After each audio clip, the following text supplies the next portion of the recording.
12 ராசி பத்தி நீங்க வந்து இன்னைக்கு சொல்ல போறீங்க. அதுல முதல்ல இந்த மேஷ ராசி எப்படி இருக்கு? எப்படி இருக்கணும்? எப்படி இருக்கக்கூடாது? அதுக்கு என்ன பரிகாரம்?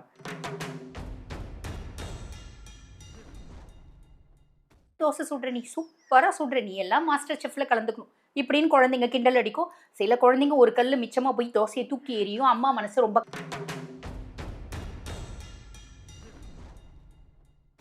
இப்ப வயோதிகம் 50+ 60+ இருக்காங்க அப்படின்னு வச்சுக்கோங்க மேடம். அவங்களுக்கு 3வது ரவுண்ட் 7 நாட்டு சனி வரும். 3வது ரவுண்ட் 7 நாட்டு சனி வருது அப்படின்னா ஆரோக்கியத்துல கண்டிப்பா கவனம் அப்படின்றது வேணும்.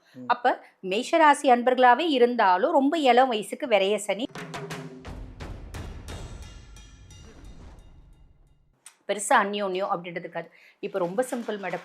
எந்த வீட்ல எந்த குழந்தைங்க உயிருக்கு உயிரா அப்பா அம்மா கூட இருக்குது? காலம் மாறி போச்சு இல்லைங்களா? ரொம்ப மாறிடுச்சு. இப்ப ரொம்ப மாறிடுச்சு. பொதுவாவே கலிகாலம் அப்படின்னு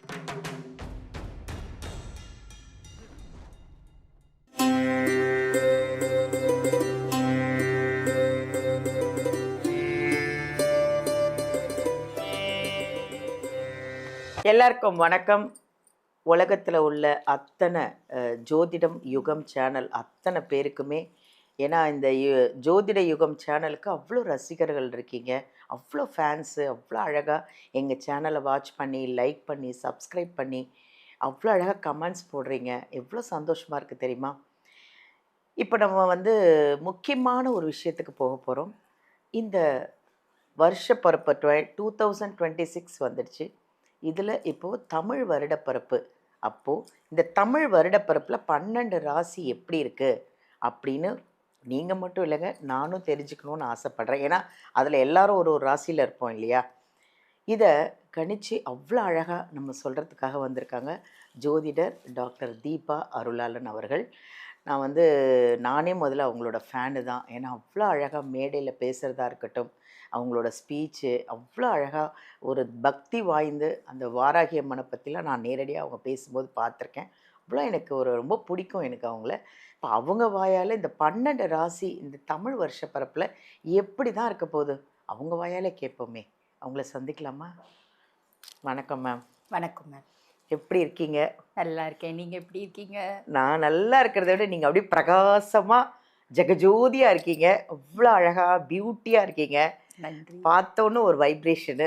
ரொம்ப சந்தோஷமாக இருக்குது உங்களை பார்த்ததில். ம். நிறைய நம்ம வந்து ஜோதிட யுகம் சேனலுக்கு நமக்கு நிறைய ரசிகர்கள் இருக்காங்க. அதை விட உங்களை நிறைய பேருக்கு பிடிக்கும். நீங்கள் வந்து இந்த 12 ராசி தமிழ் வருஷ பிறப்பில் நீங்கள் என்னென்ன எப்படி இப்படி இருக்க ஒரு ஒரு ராசியோன்றதை நீங்கள் சொல்லி கேட்கணும்னு எல்லாரும் ஆவலாக இருக்காங்க. 12 ராசி பற்றி நீங்கள் வந்து இன்றைக்கி சொல்ல போகிறீங்க. அதில் முதல்ல இந்த மேஷ ராசி எப்படி இருக்குது? எப்படி இருக்கணும்? எப்படி இருக்கக்கூடாது? அதுக்கு என்ன பரிகாரம்? எல்லாம் நீங்கள் சொன்னீங்கன்னா ஆவலாக எதிர்பார்த்துட்ருக்காங்க நம்ம மக்கள். கண்டிப்பா மேடம், கண்டிப்பா. பொதுவா வந்து பாருங்க, இந்த மேஷ ராசியை பத்தி சொல்லணும் அப்படின்னா காலபுருஷனுக்கு ராசி அப்படிம்பாங்க. ரொம்பவே சந்தோஷம் அடையக்கூடிய ராசியில மேஷ ராசி முதலிடம் பிடிக்குது அப்படின்னா. இப்போ உங்களுக்கு சந்தேகம் வரும், என்னம்மா நீங்க இப்படி வேற சொல்றீங்க, மேஷ ராசி 7 நாட்டு சனியில இருக்காங்களே அப்படின்றது இல்லைங்களா?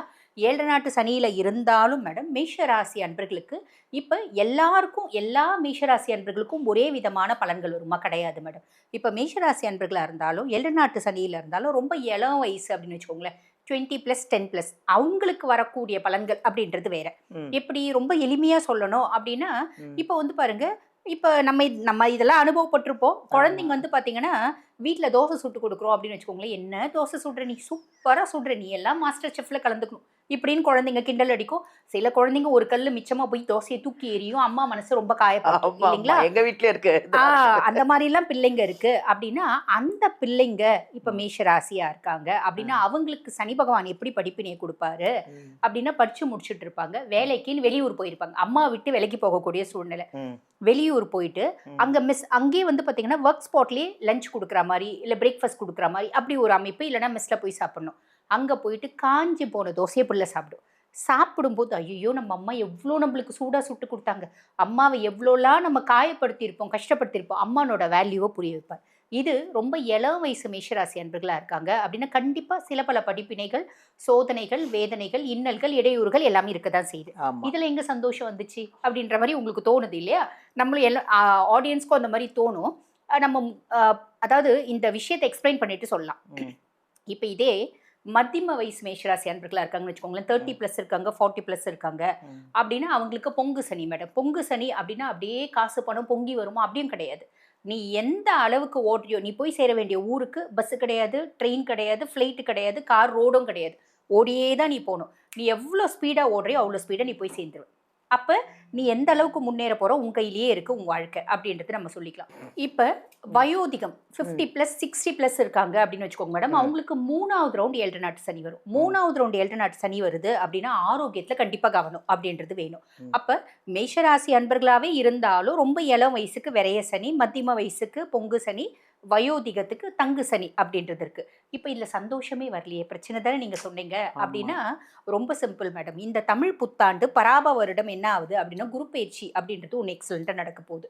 1/6/2026 குரு பகவான் வந்து பாத்தீங்கன்னா மிதுனத்துல இருந்து கடகத்துக்கு பயிற்சியாக்கி உச்சம் பெற்று அமர்றார். அவருடைய உச்ச பார்வை 9ஆம் பார்வை சனி மேல படியுது. அப்ப சனி யாரெல்லாம் கெடுக்கணும், வறுத்தெடுக்கணும், பிரச்சனைகளை கொடுக்கணும் அப்படின்லாம் டார்கெட் பண்றானோ, சனியினோட பார்வை, அதாவது குருனோட பார்வை சனி மேல படியறதுனால சனி கை காலு வாய் எல்லாம் கட்டி போட்டு ஒரு மனுஷனை உட்கார வச்சிருந்தா எப்படி அப்படி. அப்ப சனியினால எந்தவித கெடுதலும் கிடையாது. அப்ப 7 நாட்டு சனியினோட பிடி உங்களுக்கு சொத்தமா விலகுது. அது ஒரு பெருத்த சந்தோஷம். இந்த ஆஸ்பெக்ட்ல தான் நான் சந்தோஷம் அப்படின்னு சொன்னேன். அப்ப மேஷம், பொதுவாவே மேஷம் வந்து பாருங்க ஆளுமை தன்மை அப்படின்றது நிறைய இருக்கு. மேஷராசி பெண்களை வந்து பாத்தீங்கன்னா நான் கரண்டி பிடிக்கும் ரெடி, கரைத்தை கும்ஃபு போடவும் ரெடி, குடும்பத்தை காப்பாற்றவும் ரெடி, நாட்டை ஆள்றதுக்கும் ரெடி, வீட்டை ஆள்றதுக்கும் ரெடி. இதுதான் மேஷராசி பெண்கள் அப்படின்னு சொல்லலாம். ஸோ சனி வந்து பார்த்தீங்கன்னா நல்லிஃபே ஆகிறது, சனி பிரீத்தி ஆகிறது, பெரிய plus plus plus plus 4-5 plus போட்டுடலாம். ஃபர்ஸ்ட் விஷயம். 2வது விஷயம் ராகு பகவான். ராகு பகவான் வந்து பார்த்தீங்கன்னா லாபஸ்தானத்தில் இருக்கார். 12ஆம் மாதம் வரைக்குமே லாபஸ்தானத்தில் தான் இருப்பார். பொதுவாக லாபஸ்தானத்தில் உபஜயஸ்தானத்தில் ஒரு ராட்சஸ் அப்படின்னா பெருத்த லாபம் அப்படின்றது உண்டு. பொதுவாகவே ராகு வந்து பாருங்க அள்ளி கொடுப்பான், கொடுத்துட்டு மறந்துடுவான். ஆனால் சனியை பற்றி சொல்லும்போது சனி கிள்ளி கொடுப்பான், கொடுத்துட்டு ஞாபகம் வச்சுப்பான் அப்படிம்பாங்க. அப்போ ராகு அள்ளி கொடுப்பான். லாபஸ்தானத்தில் ராகு நிறைய மேஷராசி அன்பர்கள் வந்து பார்த்தீங்கன்னா வெளிநாடு போயிட்டு இன்டர்நேஷ்னல் கரன்சிஸை கையாளக்கூடிய யோகம் அப்படின்றது உண்டு. வெளிநாடு போய் படிக்கிறதுக்கான பிராப்தம், ஃப்ரெண்ட்ஸோட ஒரு சப்போர்ட்னால வெளிநாடு போகிறதுக்கான பிராப்தம், இவங்களோட மூத்த சகோதர சகோதரிகள் வெளிநாடு போய் இருக்கிறதுக்கான பிராப்தம், வெளிநாட்டிலேருந்து இவங்க மூத்த சகோதர சகோதரிகள் இவங்களுக்கு ஃபினான்ஷியலி சப்போர்ட் பண்ணுறதுக்கான பிராப்தம், இப்படி நிறைய நல்ல விஷயம் இருக்குது மேடம். 12ஆம் மாதம் வரைக்கும் இது தொடரும். ஆனால் 6ஆம் மாதம் வரைக்கும் குருனோட பார்வை ராகு மேலே இருந்துச்சு. குரு சண்டால யோகம் அப்படின்றது இருந்துச்சு. 6ஆம் மாதத்துக்கு மேலே இந்த பார்வை விலகிடும். அப்போ ராகு தன்னிச்சையாக செயல்பட ஆரம்பிப்பான். அப்போ ஒரு சில விஷயத்தில் கவனம் தேவை. என்ன அப்படின்னா ஃப்ரெண்ட்ஸை முழுசும் நம்பி ஆன்லைன் ரம்மி விளையாடுறது, இந்த வந்து ஆன்லைன் பிஸ்னஸில் ஃப்ரெண்டு சொன்னா அப்படின்னு போடுறது, இன்வெஸ்ட் பண்ணுறது, அதில் கவனம் வேணும். அதே மாதிரி மூத்த சகோதர சகோதரிகளோட உறவுல கொஞ்சம் கவனம் அப்படின்றது வேணும். அவங்களோட ஆரோக்கியத்துல கொஞ்சம் கவனம் வேணும். இது வந்து பாத்தீங்கன்னா இத்தினூண்டு மைனஸ் தான், கொஞ்சம் காஷியஸா இருந்தாங்கன்னா போதும் அப்படின்னு சொல்லலாம். அதுக்கப்புறம் கேது 5ஆம் பாவம். மேஷராசி அன்பர்களுக்கான குழந்தைங்களுக்கும் அவங்களுக்குமான இடைவெளி அப்படியே இடைவெளியா தான் இருக்கும். பெருசா அந்யோன்யம் அப்படின்றது இருக்காது. இப்போ ரொம்ப சிம்பிள் மேடம். எந்த வீட்டுல எந்த குழந்தைங்க உயிருக்கு உயிரா அப்பா அம்மா கூட இருக்குது? காலம் மாறி போச்சு இல்லைங்களா? இப்ப ரொம்ப மாறிடுச்சு. பொதுவாவே கலிகாலம் அப்படின்னும் போது முன்பே வந்து பாத்தீங்கன்னா யுதிஷ்டர் கணிச்சு சொல்லுவார், கலிகாலத்துல பெரிய கிணத்துல இருந்து 5 குட்டி குட்டி கிணறுல தண்ணி எடுத்து ஊத்துனா ரொம்ப, ஆனா அந்த 5 குட்டி குட்டி கிணத்துல இருந்து பெரிய கிணத்துல தண்ணி எடுத்து ஊத்துனா ரொம்ப அது. அப்ப கலிகாலத்துல பிள்ளைங்களால ஆதரவு பெற்றோர்களுக்கு கிடைக்காது அப்படின்னு யுதிஷ்டர் அப்பயே கணிச்சிருந்தார். அப்ப அதே கதை தான் இப்பயும். அப்ப பிள்ளைங்களுக்கும் இவங்களுக்குமான அந்யோன்யமின்மை அப்படின்றது தொடரும் மேடம். அதே மாதிரி நிறைய மேஷராசி பேரண்ட்ஸ் வந்து என்ன பண்ணுவாங்க, குழந்தைங்களை வெளிநாடு அமைச்சு படிக்க வைக்கிறதுக்கு அவங்களோட ப்ராப்பர்ட்டி பூர்வீக சொத்து பத்தி ஏதாவது இருக்குன்னா அதை வியாபாரம் அனுப்பி பிள்ளைங்களை வெளிநாடு படிக்க வைக்கிறதுக்கான ஒரு அமைப்பு அப்படின்றது இருக்கு. அது பிளஸ் மைனஸ் என்னன்னா பெருசா நாங்களாம் அப்படி இப்படி இருக்க மாட்டேங்கிறோம். ஒரே வீட்டுல இருந்தாலும் மேடம் ஆளாளுக்கு ஒரு ஃபோன் வச்சிருந்தானே இருக்காங்க. காலம் மாறி போச்சு இல்லைங்களா? ஸோ அந்த மாதிரி அமைப்பு அப்படின்றது தொடரும். 6ஆம் மாதம் வரைக்கும் குரு பகவான் 3ஆம் பாவத்தில் இருப்பார் மேடம். நீ வந்து தீவிர முயற்சி அப்படின்றது எடுக்கிற நேர் வழியில முயற்சி. பொதுவாக குருலாம் வந்து பார்த்தீங்கன்னா மேடம் ரொம்ப ஹானஸ்டான பிளானட். அப்போ அவங்க நம்மளுக்கு வந்து ஒரு இடத்துல உட்காடுறாங்க அப்படின் போது அது முயற்சி ஸ்தானம். 3ஆம் பாவம் அப்படின்றது முயற்சி ஸ்தானம், தைரிய ஸ்தானம், இளைய சகோதரர்கள் ஸ்தானம். அப்போ நான் எடுக்கக்கூடிய முயற்சி ரொம்ப சின்சியராக டெடிக்கேட்டடாக நேர் வழியில் எடுக்கிறேன் அப்படின்னா சக்ஸஸ் வந்துடும். கவலைப்பட வேண்டாம். 6ஆம் மாதத்துக்கு அப்புறம் குரு பகவான் 4ஆம் பாவத்தில் சுகஸ்தானத்தில் குரு. சுகஸ்தானத்தில் குரு நிறைய மேஷராசி அன்பர்கள் கம்ஃபர்ட்டாக ஆக போகிறாங்க அப்படின்றது அர்த்தம். கம்ஃபர்ட்னா இப்போ எது மேடம் கம்ஃபர்ட்? எனக்கு நிம்மதி சந்தோஷத்தை விட காசு பணம் தான் கம்ஃபர்ட் இல்லைங்களா?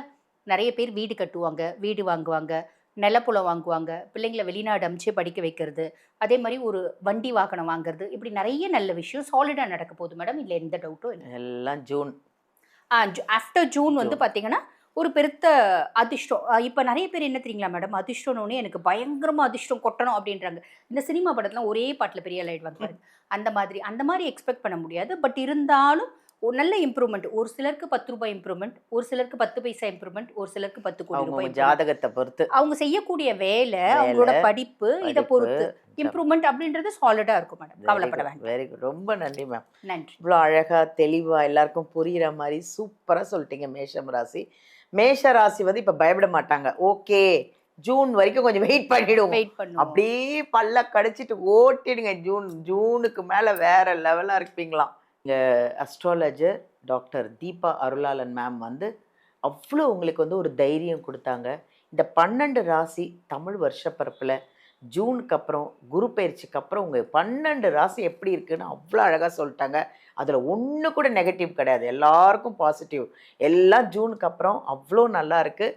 அதுவும் எந்தெந்த ராசி வந்து சிவனை பற்றுக்கணும் அப்படிங்கிறதையும் அவ்வளோ அழகாக சொல்லியிருக்காங்க. சிவனை பிடிச்சிக்கோங்க, எதுவும் நம்ம கிட்ட வராது, தைரியமாக இருங்க அப்படிங்கிறதையும் உங்களுக்கு அவ்வளோ அழகாக சொல்லியிருக்காங்க. அதுவும் நிறைய விஷயம் வந்து ஒரு வித்தியாசமாக நான் கேட்காத சில விஷயங்கள்லாம் அவங்க சொன்னாங்க. அதெல்லாம் ஒரு புதுசாக இருக்குது. நீங்கள் எப்பயுமே நான் ஒரே ஒரு விஷயந்தான் சொல்லுவேன், எந்த வீடியோ பார்த்தாலும் ஃபுல்லாக பாருங்கள். உங்கள் ராசிக்கு என்னன்றது நீங்கள் ஃபுல்லாக பார்த்தீங்கன்னா மட்டும்தான் என்ன கரெக்டாக புரியும். ஏதோ பாதியில் ஏதோ பார்த்தோமே அப்படின்னு ஸ்கிப் பண்ணாதீங்க, ஃபுல்லாக பாருங்கள். உங்களுக்கு எங்கள் ஜோதிடர் சந்தேகம்னாலும் சரி, இல்லை மேமை வந்து நீங்கள் நேரில் பார்க்கணுன்னா இந்த வீடியோவில் வர நம்பர் எடுத்து நீங்கள் அப்பாயின்மெண்ட் வாங்கி மேமை நேர்லேயே பார்க்கலாம். உங்கள் ஜாதகத்தை கொண்டு வாங்க, உங்களுக்கு பரிகாரத்துலேருந்து உங்களுக்கு எல்லாமே உங்கள் ஜாதகத்தை பார்த்து எல்லாம் சொல்லுவாங்க. ஏன்னா அவ்வளோ வந்து நிறைய பேர் ஜாதகத்தை பார்த்து இன்றைக்கி வேறு லெவலில் இருக்காங்க. எங்கள் மேம் கிட்ட மிஸ் பண்ணிடாதீங்க, நம்பர் எடுங்க, ஃபோன் பண்ணுங்கள், அப்பாயின்மெண்ட் வாங்க, நேரில் போய் மேமை பாருங்கள். சப்போஸ் நீங்கள் நேரில் வர முடியல, நான் ரொம்ப தூரத்தில் இருக்கேன் இல்லை வெளிநாட்டில் இருக்கேன்னா டோன்ட் வரி, ஆன்லைன்லேயே அப்பாயின்மெண்ட் எடுத்துக்கோங்க. ஆன்லைன்லேயே அப்பாயின்மெண்ட் வாங்கி ஆன்லைன்லேயே பேசுங்க. அதில் உங்களுக்கு என்ன டவுட்னாலும் என்ன பரிகாரம்னாலும் உங்களுக்கு ஃபோன்லேயே சொல்லுவாங்க. அதனால் எதை பற்றியும் கவலைப்படாதீங்க. Be happy, jolly. ஜூனுக்கு அப்புறம் எல்லாம் நம்ம ராஜ்யம் தான், ஜாலியாக இருங்க.